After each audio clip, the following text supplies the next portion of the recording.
بسم الله الرحمن الرحيم. الحمد لله الذي أنزل على عبده الكتاب ولم يجعل له عوجا قيما لينذر بأسا شديدا من لدنه ويبشر المؤمنين الذين يعملون الصالحات أن لهم أجرا حسنا ماكثين فيه أبدا وينذر الذين قالوا اتخذ الله ولدا ما لهم به من علم ولا لآبائهم كبرت كلمة تخرج من أفواههم إن يقولون إلا كذبا فلعلك باخع نفسك على آثارهم إن لم يؤمنوا بهذا الحديث أسفا إنا جعلنا ما على الأرض زينة لها لنبلوهم أيهم أحسن عملا وإنا لجاعلون ما عليها صعيدا جرزا أم حسبت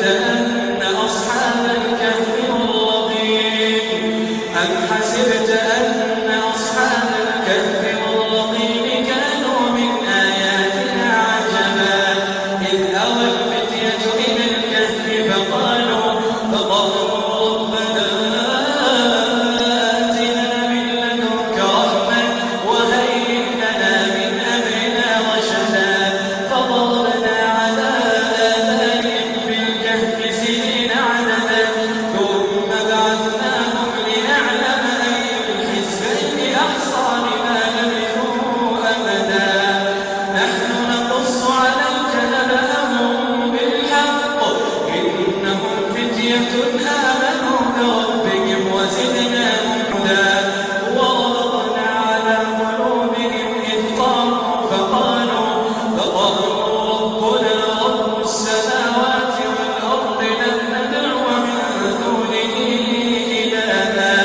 لقد قلنا إذا شططا هؤلاء قومنا اتخذوا من دونه آلهة لولا يأتون عليهم بسلطان بين فمن أظلم ممن افترى على الله كذبا وإذ اعتزلتموهم وما يعبدون إلا الله فأووا إلى الكهف ينشر لكم ربكم من رحمته ويهيئ لكم من أمركم مرفقا وترى الشمس إذا طلعت تزاور عن كهفهم ذات اليمين وإذا غربت تقرضهم ذات الشمال وهم في فجوة منه ذلك من آيات الله من يهد الله فهو المهتد ومن يضلل فلن تجد له وليا مرشدا وتحسبهم أيقاظا وهم رقود ونقلبهم ذات اليمين وذات الشمال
جعلنا